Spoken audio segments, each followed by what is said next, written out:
Hello, everybody. Welcome back into the Colored Gemstone Academy. I am Paul Deasy, your host, and we're going to get to the question of the day in about 60 seconds.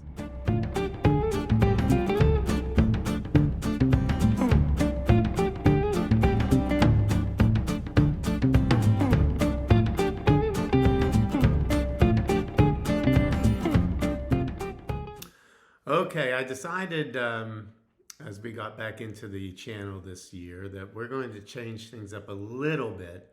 And I used to do question and answer segments, and they were pretty long. So I decided we get a lot of great questions from all of you. So I decided what we're going to do now is maybe have a question of the day or maybe a question of the week and keep it kind of short and sweet for all of you. But you do ask a lot of questions. This next one is a particularly good one. So this is going to be today's question of the day. And this one comes from Jill Goldman, and it comes from episode 21, which is Turquoise 101, which is incidentally the most popular video on this channel. Okay, so Jill Goldman says, "Good afternoon. I wanted to ask your opinion on a large stone cuff I recently bought. Just want to make sure it is 100% real. It's very shiny, so I'm not sure if a clear coat was put on or just seriously buffed. I was told it was made by a Navajo Indian 35 years ago for this person's mother. Let me know if I can send you some pictures. Thank you so much." All right, Jill, this is a great question, and I get questions like this all of the time. A lot of you either want to sell something or you want to have me look at it and see what it's worth. The truth is, even if you sent me a picture, it is impossible to determine whether it's 100% real just by looking at a picture.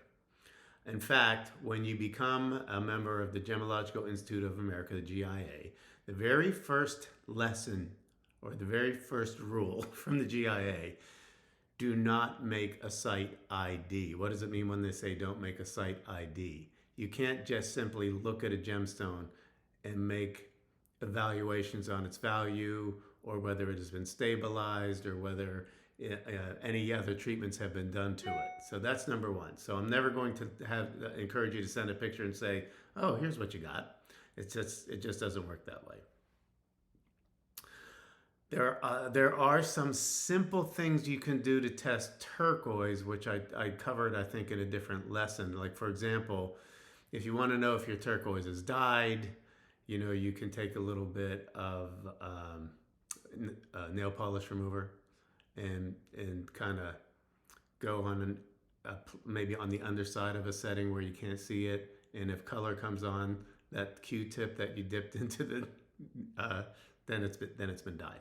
Also, there's kind of the smoke test I've talked about to determine if a turquoise has actually been stabilized, and I will tell you that most turquoise has been stabilized, but most of those are somewhat destructive, so I don't think you should do that. So what's the other things that you can do? And ironically, we were at a party at a neighbor's house, and it was Jim, and his mother-in-law had a beautiful turquoise necklace, and I complimented her on it right away, and she said, "Oh, that's really kind. Your wife Judy said the same thing when we had dinner with you guys before." Okay, so first one, I talked about these things with her. When you get a piece of jewelry, particularly in the United States, and it comes from overseas, you're either going to have a stamp on it with a country of origin, or it'll be a hang tag that says made in China or made in Burma or made in Taiwan.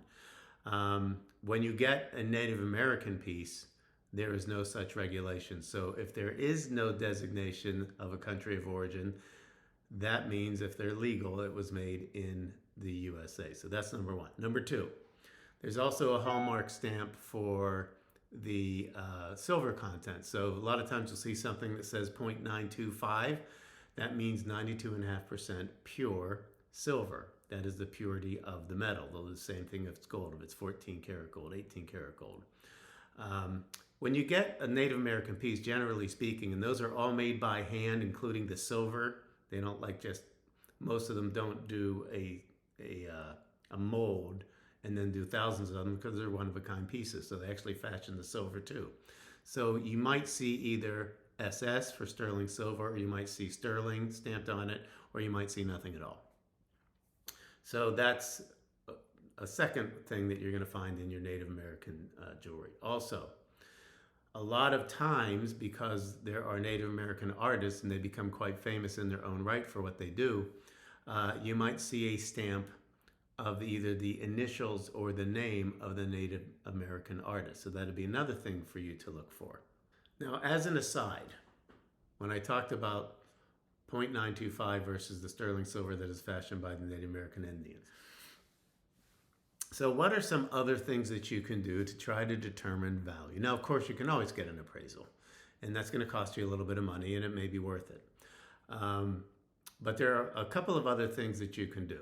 Number one, I know that for a long time, and especially in this economy, you're going to see places around you that say, we buy gold and silver, or we buy gold jewelry and gold, silver, and gemstone jewelry.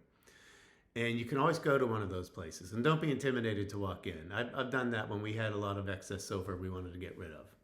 And when the silver prices and the gold prices are high, that's not a bad idea to do if you don't really need those pieces of jewelry anymore. So a couple of things happen when you go into those places. They're going to be very nice. They'll evaluate it for you. In fact, you might even say, well, what do you think this is worth, or what could I sell this for? And they might make an offer on it for you, but it doesn't mean you're obligated to take that offer. But at least you're going to get a ballpark idea of what the thing is worth. Now, what they're going to offer that to you is not what you're going to sell it for. You know, that doesn't mean it's necessarily what it's worth. They're going to put their markup on and sell it to somebody else. So that's number one. Number two, they're going to be able to tell you right away if your silver piece has been rhodium plated. Now, what is a rhodium plating? Well, that helps prevent tarnishing. So a little layer of what they call rhodium, which is actually a very expensive metal derived from platinum, and it prevents your silver piece from tarnishing. Now, the rub on that, the nice thing is, the upside is that you won't get tarnish on your jewelry. The downside is that no one wants to buy your silver guys. They're not going to buy it because they don't want to deal with trying to separate the rhodium from the silver. So they're not going to give you anything for your silver. So that's another way that you can determine a little bit about what you have. Number three, I don't know if this is number three. I won't say the numbers. I'll number them when I put the graphics for it. Another thing you can do is visit your local jeweler. Get to know your local jeweler. Don't be intimidated. I said this all the time when I was on the shopping channel. People get really, really intimidated when they walk into a jewelry store and you're looking at the display, and all you're really trying to find is, what is the price on that? And then somebody comes over and says, can I help you? You're like, no, because you're nervous that they're going to sell you something that you don't want, or you just get butterflies in your stomach. And I'm saying, don't be intimidated. Ask them questions. They love to have a dialogue. Listen, they love gems and jewelry, so they would love to talk to you about gems and jewelry. So you could even say, and I used to call this the poor man's appraisal. Just show them some of your jewelry and say, what do you think this is worth? And that's just another way to get a ballpark. They'll probably pick up the loop to look at it. And they'll say, well, I can't do a great determination until I do some more tests, but this is this, and might be worth something like that. I call that the poor man's appraisal. And then, of course, you can always get an appraisal from that person and pay for that, and they will do a number of tests. And if you ever wanted to insure your jewelry, you're going to need that appraisal as well. Okay, finally, there's a couple of other things that you could possibly do. Now, I know that that Jill, you're probably in the Southwest. I'm just making that assumption because you had a piece that somebody said was made by a Navajo, so maybe you're somewhere in the Southwest. There is a place, I'm going to probably butcher the name, but outside of Albuquerque in New Mexico, there's a New Mexico School of Mines and Energy. And they have a wonderful little museum in there, and they have, I forget the guy's name. There's a guy that will do a lot of tests on your gemstones. I used to do that for Turquoise.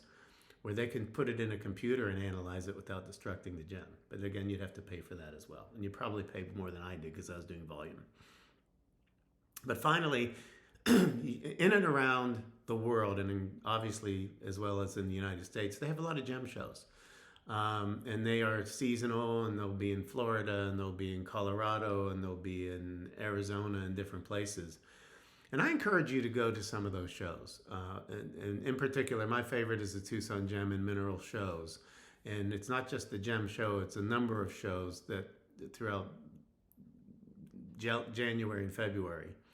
And you can go to a lot of these shows, and they might have a setup where they can do an appraisal for you, which would probably be maybe a little bit less than you would spend for, with your local jeweler. But I encourage you to go there and wear your cuff bracelet with turquoise you don't know about. Go to a turquoise vendor. Get a dialogue going on. You're just going to learn a lot more, and that's really kind of how I got started in this crazy business. Well, a little long-winded for just one question, but I think it's really important because a lot of you send me questions like that, and can I show you this? Can I give you this? I cannot do a site ID on a picture or even if in person. I'd have to do a lot of tests on that. Well, I hope that answers Jill's question, maybe some questions you had in your mind. Keep those questions coming. I'm going to make this a daily series of the question of the day. Thanks, and see you next time. Bye-bye, everybody.